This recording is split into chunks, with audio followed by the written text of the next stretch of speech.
Looking at Chapter 41 of the Tao Te Ching, we see a specific reaction. It states that scholars of the lowest class, when they hear about the Tao, laugh greatly at it. The text immediately isolates this laughter as its core contradiction. It establishes a strict condition. If it were not laughed at, it would not be fit to be the Tao. It is easy to read this as simple philosophical elitism, or a way to gatekeep ancient wisdom from the uninitiated. But the laughter is actually a strict statement regarding epistemic boundaries. The Tao Te Ching operates as a highly structured, self-consistent ontological model of reality.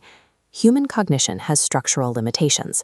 The brain functions purely through binary differentiation to make sense of the incoming data of the world. We only understand the concept of a shape by contrasting it against formlessness, and we only recognize a sound as loud when measured against quiet. The Tao is defined as the unconditioned absolute. It is a state that inherently lacks these binary boundaries. When a binary processing mind attempts to compute an unconditional absolute, the input must mathematically register as absurdity or negation. To understand how this works, we will map this system's architecture, moving from these human epistemic limits into the text's precise cosmogonic engine.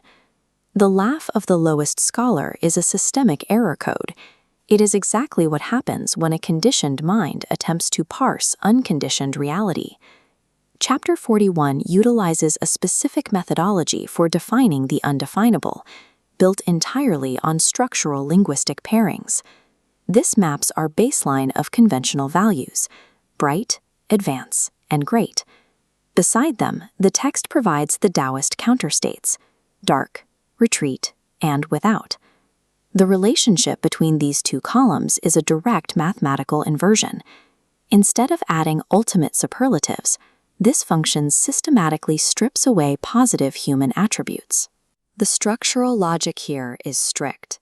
Any positive attribute and any defined shape is inherently finite. To define a thing is to limit it. We see this logic applied in the phrase, "a semblance great, the shadow of a shade," meaning the greatest semblance has no shape. This formlessness is not an empty void. Escaping the constraint of a defined edge leaves it in a state of unconstrained, infinite potential. Within this framework, the Tao is the foundational structural negative space of reality.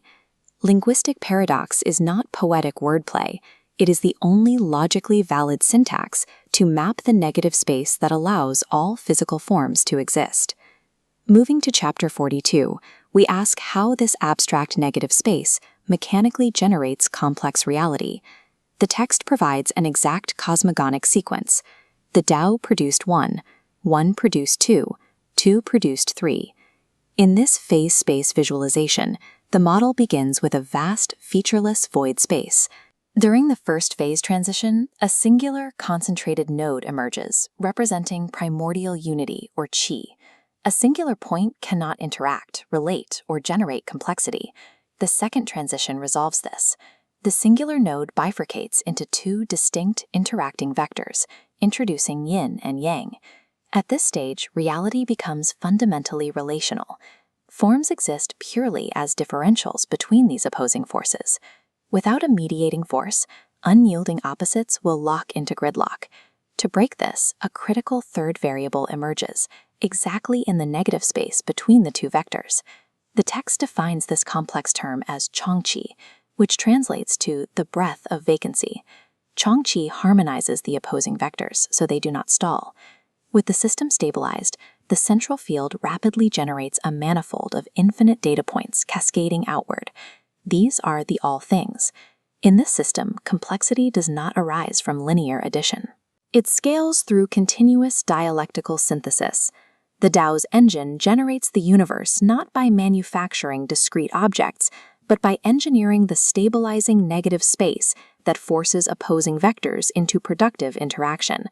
This theoretical ontology has direct practical applications when mapped onto macro-scale socio-political and physical entropy. The default human behavioral tendency is to pursue linear, positive accumulation. We attempt to hoard absolute power or chase higher titles. As this rigid structure demonstrates, accumulating too much mass in a single point guarantees catastrophic failure under pressure. The text directly warns of this mechanical failure, noting that the violent and strong do not die their natural death. Contrasting this failing linear approach, the Taoist model demands that true reality operates dialectically.